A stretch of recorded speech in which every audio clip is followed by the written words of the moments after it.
Dr. Yi and myself to discuss the multidisciplinary cancer care of the cancer patients. Next. What is multidisciplinary cancer care? This is a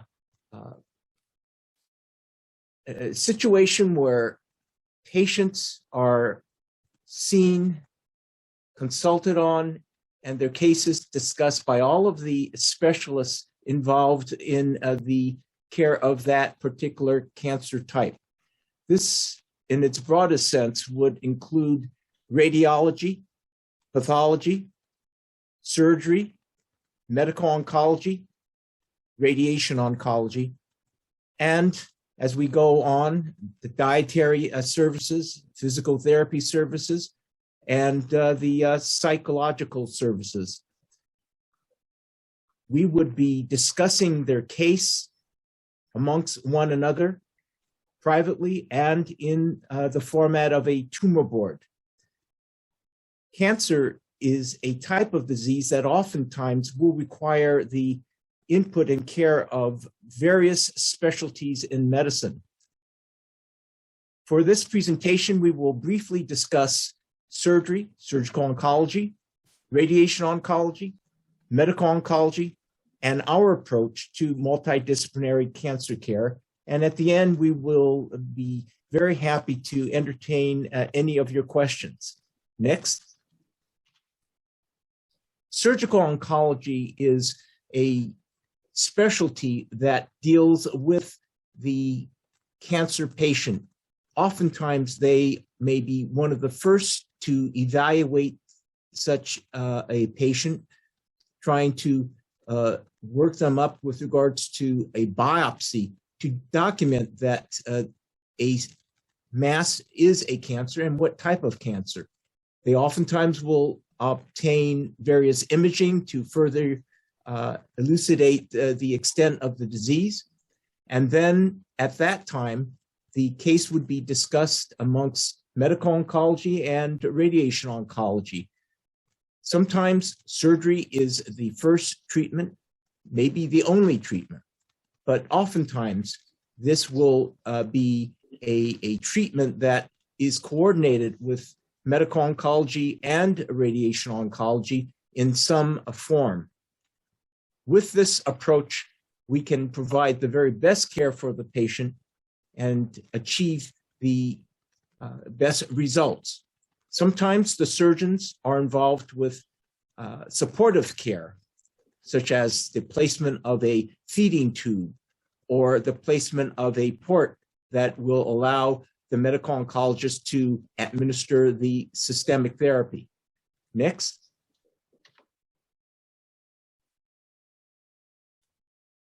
Next.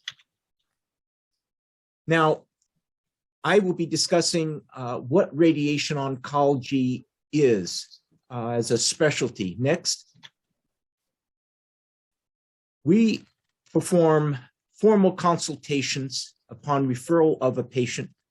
We participate in the clinical workup, and as a radiation oncologist, it is very important that we participate actively in our department with treatment planning, discussing the types of radiation treatments, patient care during treatment, and the follow-up care of a patient.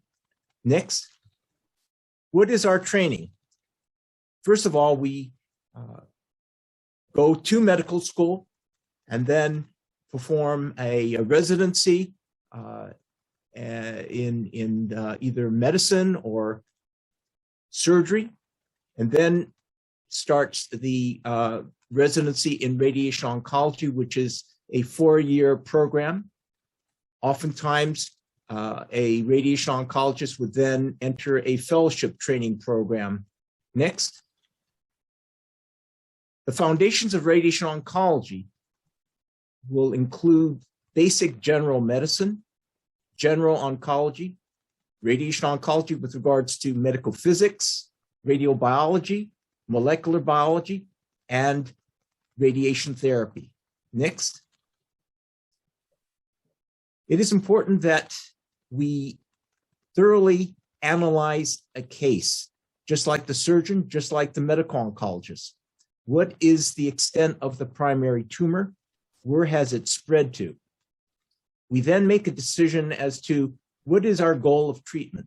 Is it to ease pain or to proceed with maximum containment of disease or cure?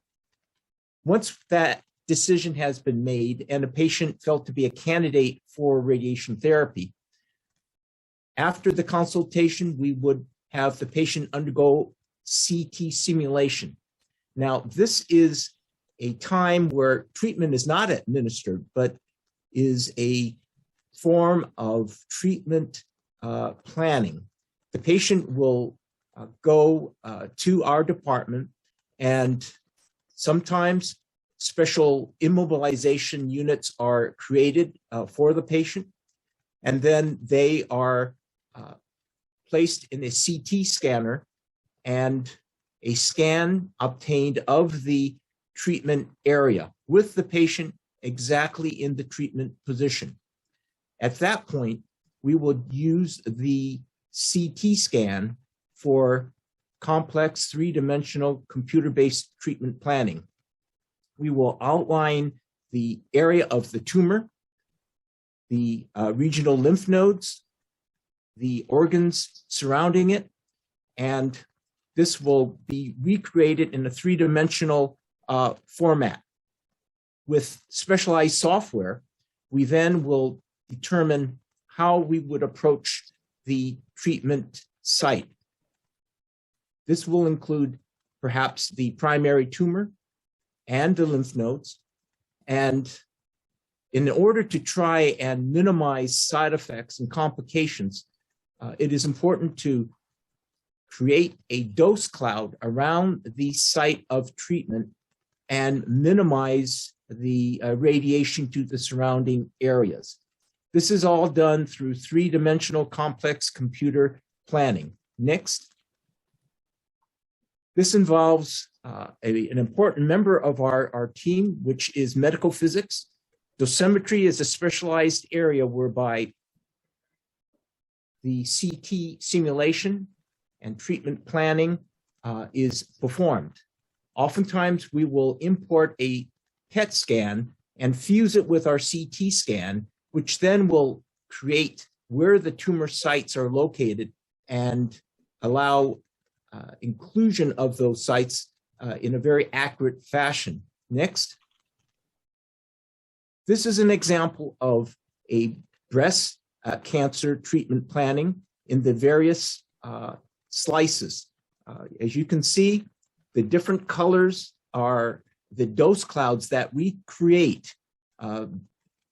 By doing so, we can create a very homogeneous dose cloud around the site of the tumor and minimize the radiation to the surrounding areas. In this case here, you could see that the heart is in purple, and we have pretty much stayed away from heavy radiation of the heart and the lung.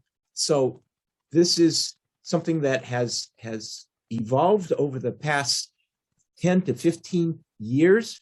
The technology has allowed us to really create very safe treatment plans, taking into consideration the organs surrounding the tumor.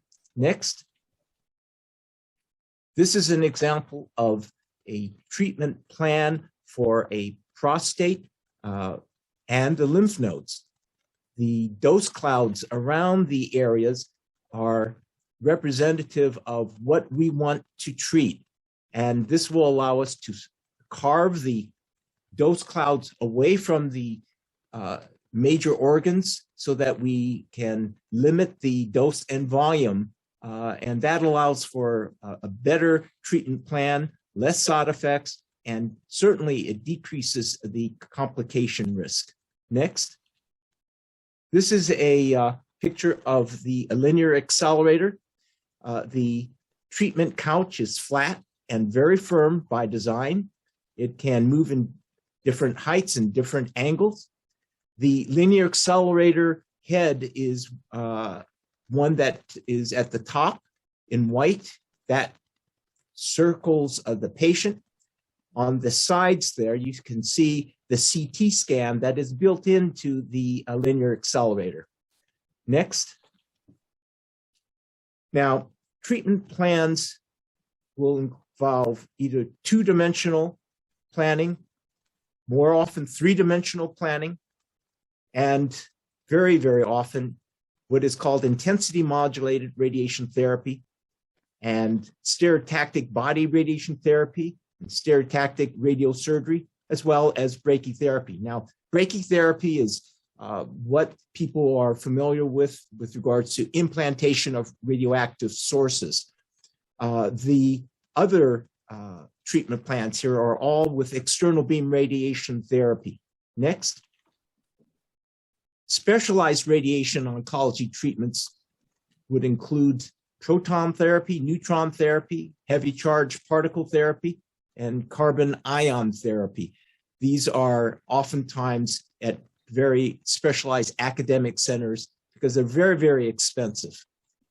Next.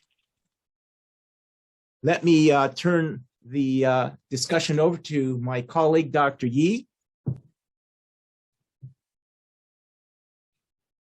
Well, thank you for inviting me.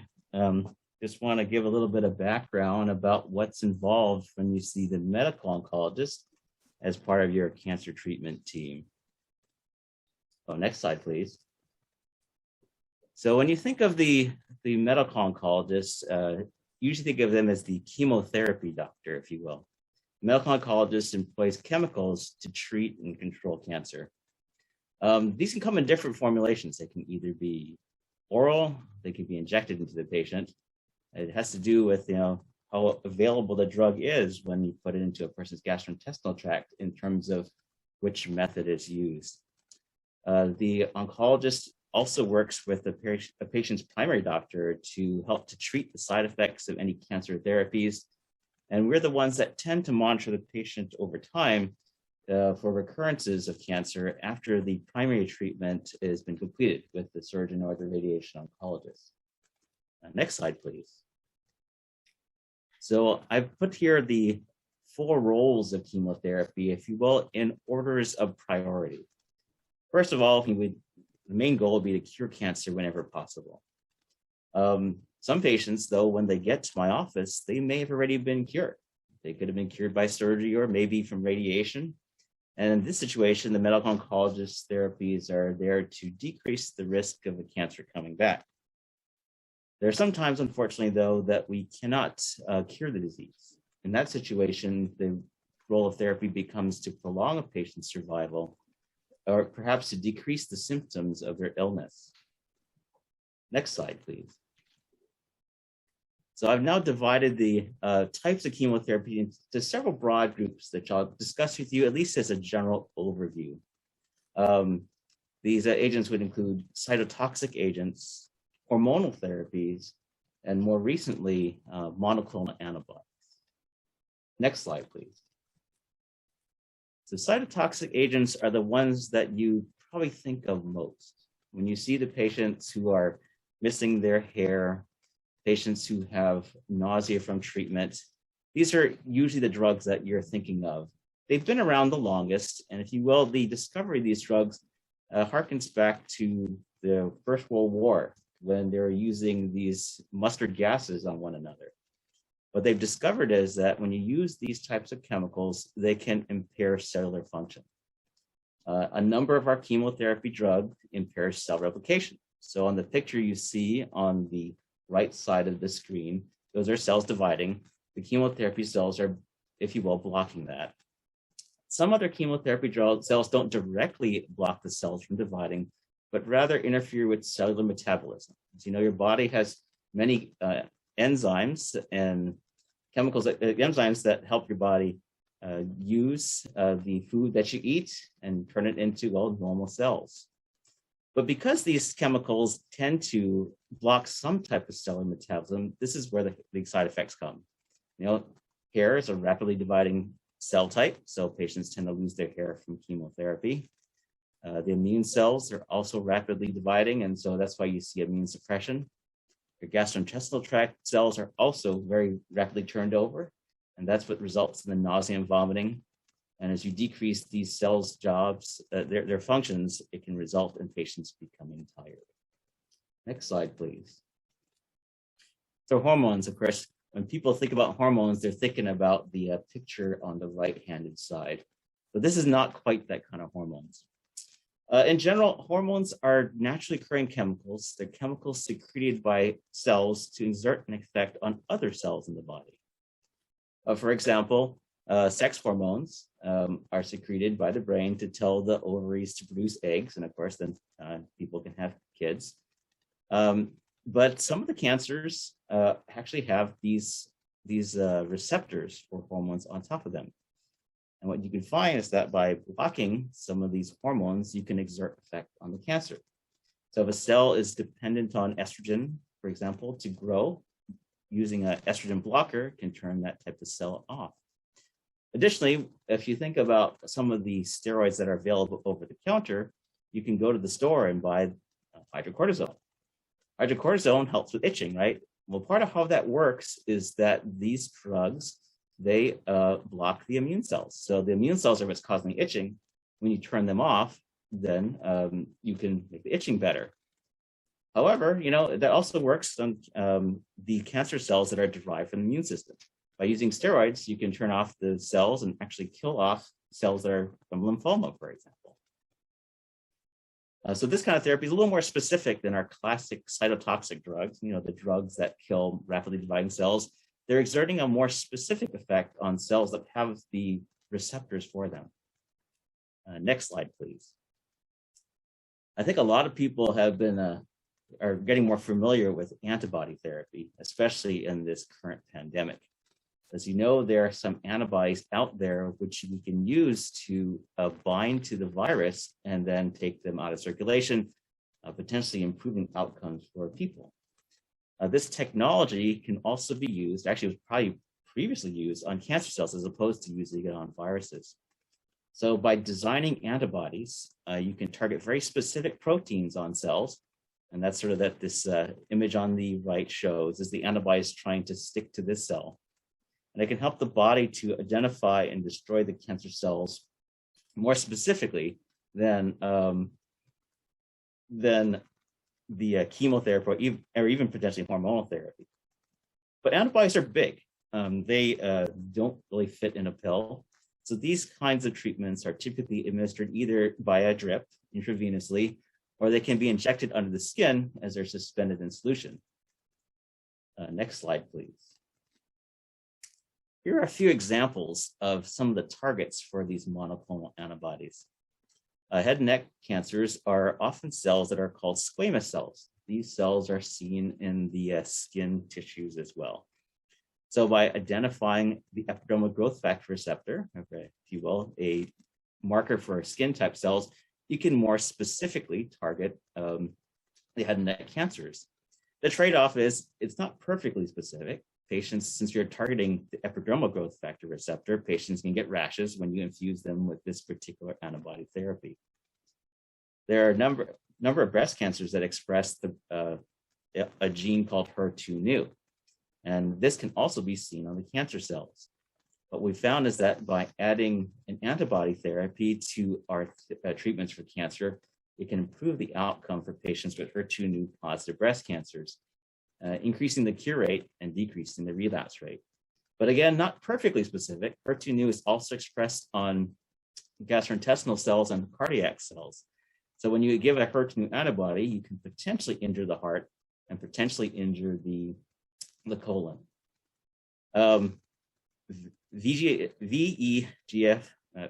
VEGF, which stands for vascular endothelial growth factor, is seen on a number of different tumor types. This one's a little different because what we're trying to do is rather than directly attack the cancer, we're trying to shut off the blood supply, hence the V is vascular. By starving the tumor, if you will, we can hope to improve the outcome for these kinds of patients. And we have a number of different markers that we can identify on cancers of the immune system. The most famous one, if you will, is the CD20. CD20 is seen on lymphocytes, which are the cancers that make up lymphoma. By incorporating the CD20 antibody into our treatment regimens, we can more specifically have the immune system attack the lymphoma cells and also improve cure rates for patients with lymphomas. Next slide, please.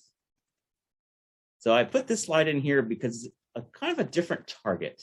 The picture on the right shows a tumor cell, and as you look a little bit off this, it says PD-L1. But PD-L1 it's a marker on cells that tells the immune cells, the T cell, which is the furthest to the right of the screen, not to, that they're okay. So if you will, that is the don't kill me signal. If you block that with an antibody, then the immune cells can identify the cancer cell more efficiently. Unlike the other therapies where you're, if you will, targeting a specific abnormality on the cancer cells, this one allows the immune system to help better define what needs to be kept and what should be eliminated. The trade-off to this, though, is that many cells use the PD-L1 pathway to hide from the immune system and say that they're okay. And so when you use this type of blocking, it allows the immune system to identify and attack things that may be normal as well. So if you will, when you use the example of the steroids helping that you not itch, if you block the immune system, if the normal skin is not hiding from your immune cells, you can get a bad rash and itch from immune therapy. But it can go beyond that. It can go to the point where you can have injury to your liver, injury to your kidney, injury to your lungs. So although, again, amazing, this drug can help someone find cancer cells almost regardless of the site of origin. If it doesn't go well, you can have the immune system fighting things that are normal rather than abnormal.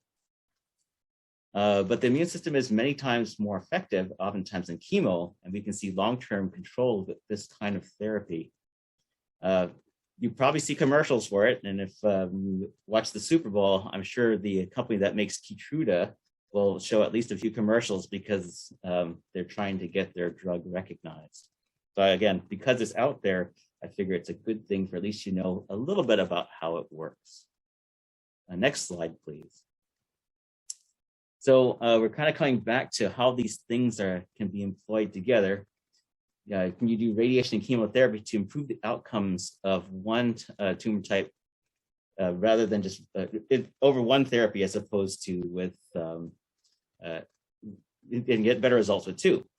So I've put a few different organ systems for which we used the combination therapy on this little diagram here.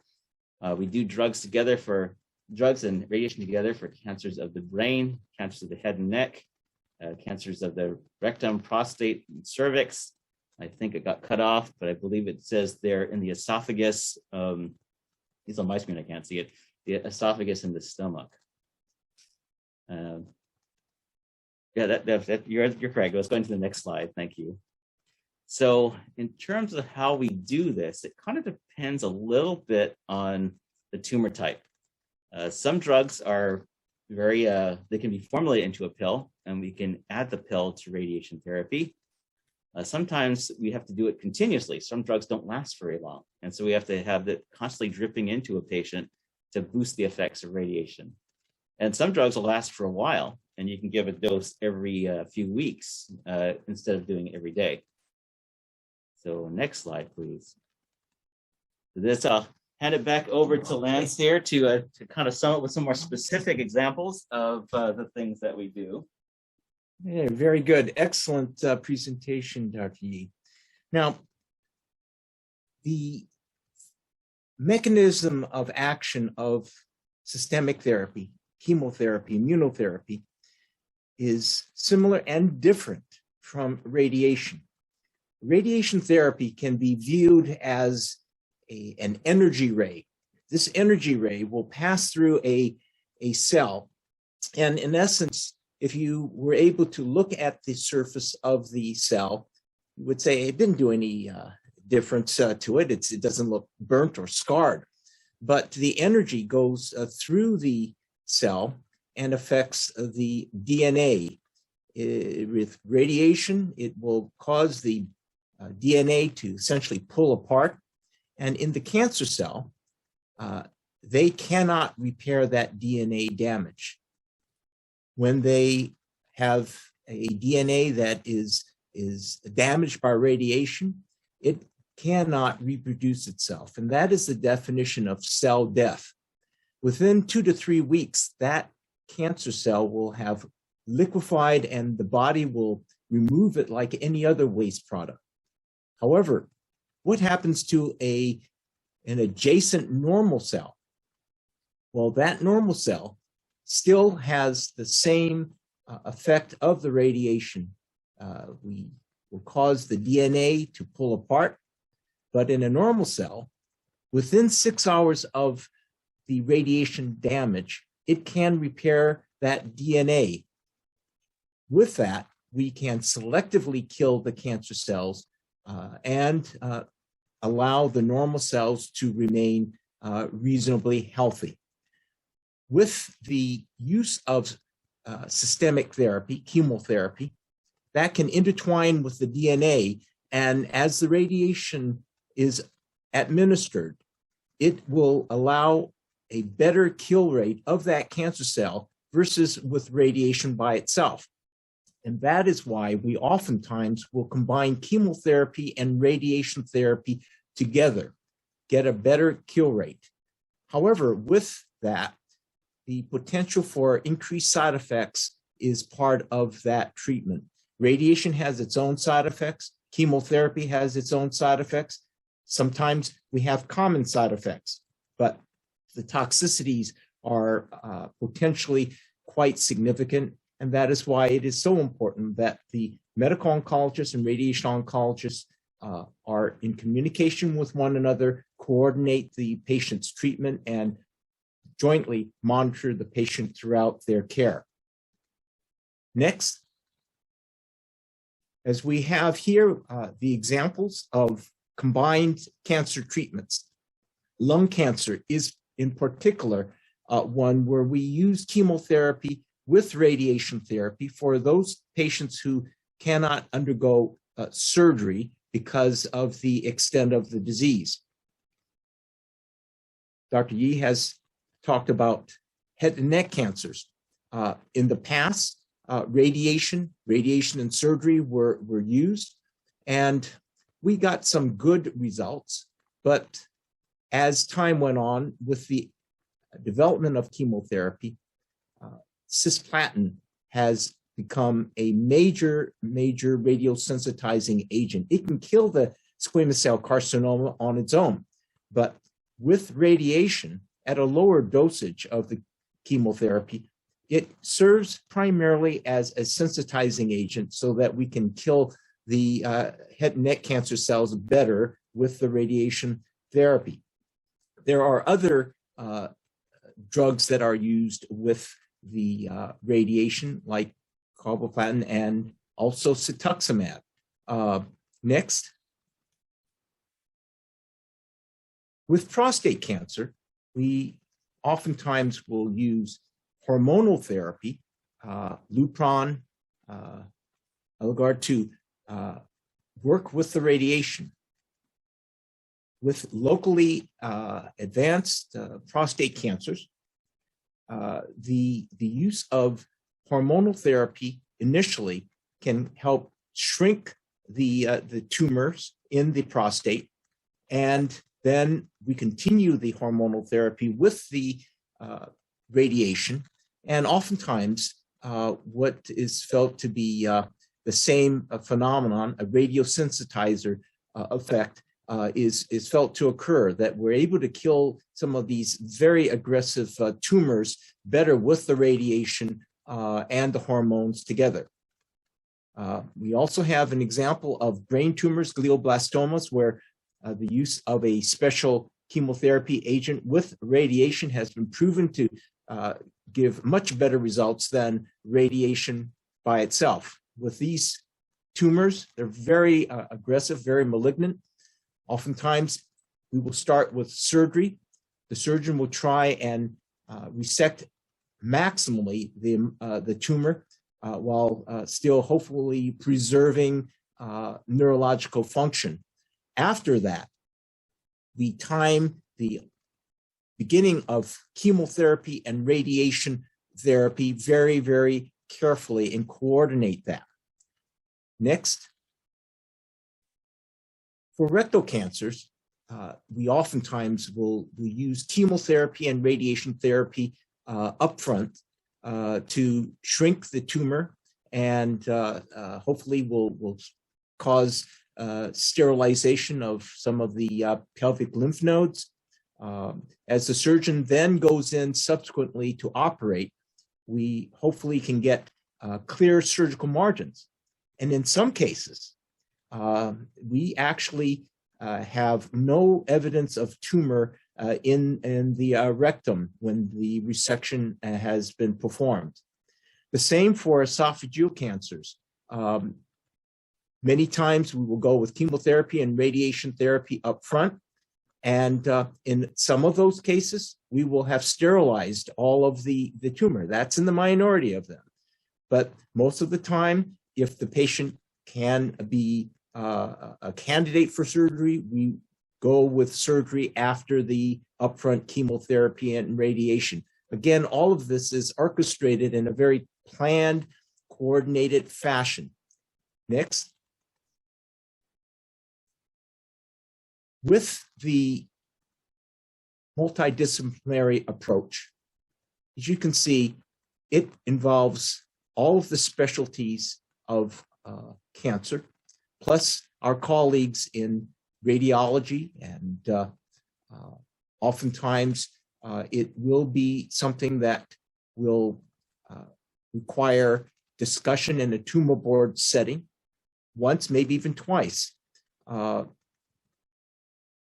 Cancer is no longer a single specialty disease, and the best results come from the sharing of knowledge and the analysis of a patient from the various specialists that we have noted here.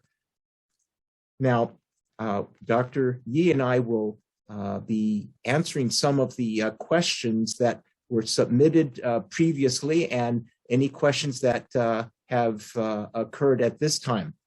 One question that came up that I knew that we would not be covering would be mammograms. What is the detection rate of breast cancer? With the conventional 2D mammograms, it's about a 60 to 65% detection rate. Nowadays, we are using 3D digital mammograms, and that has improved the detection rate to a good 80%. The use of MRI scans is something that can be very helpful in selected patients, particularly patients with dense breasts.